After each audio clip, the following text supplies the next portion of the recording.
ఈ నేటి ప్రపంచంలో ఇంటర్నెట్ మన రోజువారీ జీవితంలో ఒక పెద్ద భాగంగా మారింది. మనం ఆన్లైన్లో షాపింగ్ చేస్తాం, చాటింగ్ చేస్తాం, పని చేస్తాం, మరియు స్నేహితులను కూడా చేసుకుంటాం. అయితే ఇంటర్నెట్ జీవితాన్ని సులభం చేసేది అయినప్పటికీ అది కొన్ని ప్రమాదాలను కూడా తీసుకువస్తుంది. ఆన్లైన్ మోసాలు అందులో ఒకటి. వీటి ద్వారా క్రిమినల్లు మన డబ్బును, వ్యక్తిగత సమాచారాన్ని లేదా ఐడెంటిటీలను చోరీ చేసేందుకు ప్రయత్నిస్తారు. ఉద్యోగ ఆఫర్లు, షాపింగ్ ఆఫర్ల నుండి స్కామర్లు ఎప్పుడూ మనలను మోసం చేసేందుకు మార్గాలను వెతుకుతూనే ఉంటారు. ఈ కథ ఒక చిన్న ఆన్లైన్లో తప్పు ఎలా పెద్ద కష్టాలకు దారితీయవచ్చో మరియు జాగ్రత్తగా ఉండడం ఎలా మనలను కాపాడవచ్చో చూపిస్తుంది. హైదరాబాద్లో రమణ అనే వ్యక్తి తన భార్య సుమ, ఇద్దరు పిల్లలు ఆర్యన్ మరియు మీరాతో అందమైన కుటుంబం కలిగి సంతోషంగా జీవించేవాడు. ప్రైవేట్ మెడికల్ కంపెనీలో పనిచేసే రమణ తన కుటుంబానికి మెరుగైన భవిష్యత్తు అందించాలని కలలు కంటుండేవాడు. ఒకరోజు సాయంత్రం ఫోన్లో స్క్రోలింగ్ చేస్తూ ఒక ప్రకటన కనిపించింది. ఇప్పుడు 1,00,000 రూపాయలు పెట్టుబడి పెడితే 3 నెలల్లో 2 లక్షల రూపాయలు పొందండి. ఈ ప్రత్యేక అవకాశం మిస్ కాకండి. ఆ ప్రకటనలో ఉన్న టెస్టిమోనియల్స్, గ్లామర్ లుక్ చూసి అది నిజమైనదని రమణ నమ్మాడు. సుమ చెప్పిన హెచ్చరికను రమణ ఇలాంటి స్కీమ్స్ నమ్మకండి అనేది పట్టించుకోకుండా ఆ పథకం కోసం 1,00,000 రూపాయలు పంపించాడు. తన పిల్లల చదువు కోసం మరియు సుమ కోసం ఒక కొత్త ఫ్రిజ్ కొనుక్కోవాలనే ఆశతో దాన్ని చేశాడు. అయితే వారాలు గడిచిపోయాయి, కానీ రిటర్న్స్ కనిపించలేదు. వెబ్సైట్ గల్లంతైంది, ఫోన్ నంబర్ పనిచేయడం మానేసింది. అప్పటికి రమణకు అర్థమైంది తను మోసపోయాడు అని. ఆ సాయంత్రం భోజన సమయంలో రమణ నొచ్చిన గొంతుతో అంగీకరించాడు. సుమా, నేను పెద్ద తప్పు చేశాను. నేను పెట్టిన ఆ పెట్టుబడి స్కామ్ అయింది. 1,00,000 రూపాయలు పోయింది. సుమ ఒక నిమిషం ఆగి ప్రశాంతంగా చెప్పింది, పరవాలేదు రమణ, డబ్బు పోతుంది, వస్తుంది. కానీ ఈ పాఠం మర్చిపోకండి. ఇకపై ఇలాంటి తేలికపాటి మార్గాలు కోసం నేను ప్రయత్నించను అని నాకు మాట ఇవ్వండి. రమణ తల వంచి అంగీకరించాడు. తన తప్పు గురించి సహోద్యోగులతో పంచుకుని సైబర్ క్రైమ్ టీంకు ఫిర్యాదు చేశాడు. ఇకపై ఎవరూ తనలాంటి తప్పు చేయకుండా చూడాలనే సంకల్పం తీసుకున్నాడు. ఆ రోజు నుంచి రమణ ఓర్పు, కష్టానికి విలువనిచ్చి తన కుటుంబాన్ని తన నిజమైన సంపదగా చూసుకుని వారి కోసం సమయాన్ని ఆస్వాదించసాగాడు. రాజా విజయవాడలో తన అందమైన కుటుంబంతో సంతోషంగా జీవించేవాడు. అతని భార్య అనిత మరియు కొడుకు ఆదిత్య అతని ప్రపంచం. రాజా ఒక చిన్న వ్యాపారవేత్త, కష్టం చేసి తన వ్యాపార ఆదాయంతో తృప్తికరమైన జీవితాన్ని గడుపుతుండేవాడు. ఒకరోజు ఉదయం రాజా డైనింగ్ టేబుల్ దగ్గర చాయ్ తాగుతూ ఉన్నప్పుడు ఫోన్ మోగింది. ఫోన్ తీసుకుని మాట్లాడుతూ ఒక గంభీరమైన గళం వినిపించింది. మేము పోలీస్ డిపార్ట్మెంట్ నుండి మాట్లాడుతున్నా. మీ పేరుపై ఒక మోసపూరిత కేసు నమోదైంది. మీరు ఇబ్బందుల్లో పడకుండా ఉండాలంటే వెంటనే 50,000 రూపాయలు చెల్లించండి. రాజా గుండె బరువుగా కొట్టుకుంది. అతను ఫోన్ పెట్టి అనితను పిలిచాడు. నేను ఏ తప్పు చేయలేదు, కానీ ఈ సంగతి నా గౌరవాన్ని నాశనం చేస్తే అని భయపడి చెప్పాడు. అనిత నిశ్చలంగా అతని పక్కన కూర్చుని ఒక క్షణం ఆలోచించింది. తరువాత ఒక ధైర్యమైన చిరునవ్వుతో, రాజా, ఎటువంటి ఆందోళన అవసరం లేదు. అసలు పోలీస్ డిపార్ట్మెంట్ ఇలా డబ్బు అడగదు. ఇది మోసం అయి ఉంటుంది. వారి పట్టు నుండి తప్పించుకుని నిజమైన పోలీసులకు ఫిర్యాదు చేద్దాం అని చెప్పింది. రాజా నమ్మకం కలిగి ఒప్పుకున్నాడు. అతను ఆ అనుమానాస్పద కాల్ను ముగించి నేరుగా సైబర్ క్రైమ్ విభాగానికి వెళ్లి ఫిర్యాదు చేశాడు. అధికారులు అతన్ని అప్రమత్తంగా ఉండడం గురించి అభినందించి కేసును పరిశీలించడానికి హామీ ఇచ్చారు. ఆ సాయంత్రం రాజా అనిత వైపునకు చూసి చిరునవ్వుతో, అనిత, నువ్వు లేకపోతే నేను ఈసారి తప్పు చేసి ఉండేవాడిని.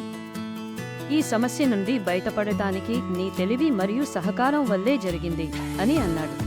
అనిత చిరునవ్వుతో, ఇంక మళ్ళీ ఇలాంటి విషయాలకు భయపడవద్దు రాజా. మీరు నిజాయితీగా ఉంటే ఎవరూ మనకు హాని చేయలేరు అని జవాబిచ్చింది. అదే సమయంలో ఆదిత్య ఆనందంగా, నాన్నా, ఇంకెవరైనా మమ్మల్ని మోసం చేయాలని ప్రయత్నిస్తే నేను కూడా సహాయం చేస్తాను అని అన్నాడు. రాజా నవ్వుతూ తన కొడుకును చాపిన చేతితో అభినందించాడు. అది నా ధైర్యమైన బాబు అని అన్నాడు. ఆ రోజు నుండి రాజా ఎటువంటి అనుమానాస్పద కాళ్లకు స్పందించకుండా వాటిని అధికారులకు నివేదించాల్సిందిగా నిశ్చయించుకున్నాడు. అతను నిజాయితీ, కుటుంబం, అప్రమత్తత అన్నవి అతని గొప్ప శక్తులు అని గ్రహించాడు.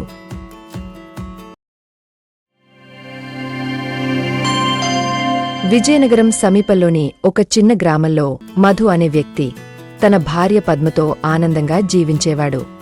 మధు గ్రామంలో ఒక కిరాణా షాప్ నడిపిస్తూ తన కుటుంబంతో సంతోషంగా జీవించేవాడు. ఒకరోజు మధ్యాహ్నం మధుకు ఫోన్లో ఒక సందేశం వచ్చింది. మీ ఖాతాలో ఉన్న బ్యాలెన్స్ అప్డేట్ చేయడానికి ఈ లింక్పై క్లిక్ చేయండి. మధు సందేహించకుండా ఆ లింక్ను క్లిక్ చేశాడు. కొన్ని క్షణాల్లోనే అతని బ్యాంక్ ఖాతా నుంచి డబ్బు కట్ అయినట్లు సందేశం వచ్చింది. మధు ఒక్కసారిగా గందరగోళానికి లోనయ్యాడు. పద్మ, నా ఖాతాలో నుంచి డబ్బు పోయింది, ఏమీ అర్థం కావడం లేదు అని బాధతో చెబుతూ ఆమె దగ్గరకు పరుగెత్తాడు. పద్మ ప్రశాంతంగా అడిగింది, ఏమీ చేశావు మధు? ఫోన్లో వచ్చిన లింక్పై క్లిక్ చేశాను, అంతే అని తల పట్టుకుని మధు చెప్పాడు. పద్మ అతనిని ఓదార్చుతూ, ఇలాంటి సందేశాలు నమ్మకూడదు మధు, అవి నకిలీవి. వెంటనే బ్యాంకుకు ఫోన్ చేసి ఈ విషయం తెలియజేయండి అని చెప్పింది. మధు బ్యాంక్ను సంప్రదించి తన ఖాతాను బ్లాక్ చేయించాడు. అయితే అప్పటికే కొంత డబ్బు పోయింది. ఆ సాయంత్రం మధు తన షాపులో కస్టమర్లకు ఈ సంఘటన గురించి చెబుతూ వారిని హెచ్చరించాడు. ఇలాంటి లింక్లు నమ్మకండి. ఏ సందేహాస్పదమైన సందేశం వచ్చినప్పుడు ముందుగా సమాచారాన్ని ధృవీకరించండి. తన భార్యను చూసి చిరునవ్వుతో మధు చెప్పాడు, డబ్బు పోయింది కాని మంచి పాశం నేర్చుకున్నాను, ఇకపై జాగ్రత్తగా ఉంటాను. ఆ రోజునుంచి మధు మాత్రమే కాక అతని గ్రామంలోని అందరూ ఇలాంటి మోసాలకు గురికాకుండా జాగ్రత్తగా ఉండాలని నిర్ణయించుకున్నారు. రమణ నకిలీ పెట్టుబడి ప్రకటన. రాజా నకిలీ police call. Madhu link click చేసి డబ్బు పోయింది. ఈ 3 సంఘటనలు మాత్రమే కాదు, మన ప్రస్తుత ప్రపంచంలో అనేక మోసాల సంఘటనలు కనపడుతున్నాయి. ఎంత గొప్ప అవగాహన కలిగిన వ్యక్తులు కూడా ఈ మోసాల నుంచి తప్పించుకోవడం కష్టం అయిపోయింది. భయంతో హడావిడిగా నిర్ణయాలు తీసుకోవడం వద్దు. మీకు అనుమానాస్పదంగా అనిపిస్తే ముందుగా ఆ వివరాలను ధృవీకరించండి. సందేశాలు లేదా లింక్లు నమ్మక ముందుగా ఆ లింక్ నకలీదా కాదా అని నిర్ధారించండి. ఇన్స్టెంట్ ప్రోత్సాహకాలు లేదా తక్కువలో ఎక్కువ లాభాలు ఇచ్చే వాగ్దానాలు నమ్మకండి. కుటుంబ సభ్యుల సలహాను తీసుకోవడం, వారి మద్దతు పొందడం చాలా ముఖ్యం. మోసగాళ్లు ప్రతిరోజు కొత్త పథకాలను, కొత్త మార్గాలను అన్వేషిస్తూ ప్రజలను మోసగించడానికి ప్రయత్నిస్తున్నారు. అయితే ఈ మోసాల నుంచి తప్పించుకోవడంలో మన చేతుల్లోనే ఉంది. దానికి ఒక ముఖ్యమైన నియమం పాటించాల్సిందే. అది ఏమిటి అంటే, పెళ్లి అయిన అబ్బాయిలు దయచేసి మీ భార్య మాటలు వినండి, ఎందుకంటే వారు మోసగాళ్ల కంటే తెలివిగా ఉంటారు. పెళ్లి కాని అబ్బాయిలు దయచేసి ఎవరి మాటలు వినవద్దు, ఎందుకు అంటే మన అందరికీ తెలుసు డబ్బు ఉచితంగా రాదు. అందుకే జాగ్రత్తగా ఉండండి, సురక్షితంగా ఉండండి. ప్రతి నిర్ణయాన్ని తీసుకునే ముందు 2 సార్లు ఆలోచించండి. Thanks for watching the video. Hope you enjoyed the story.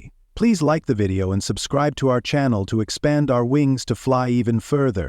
Thanks for your support.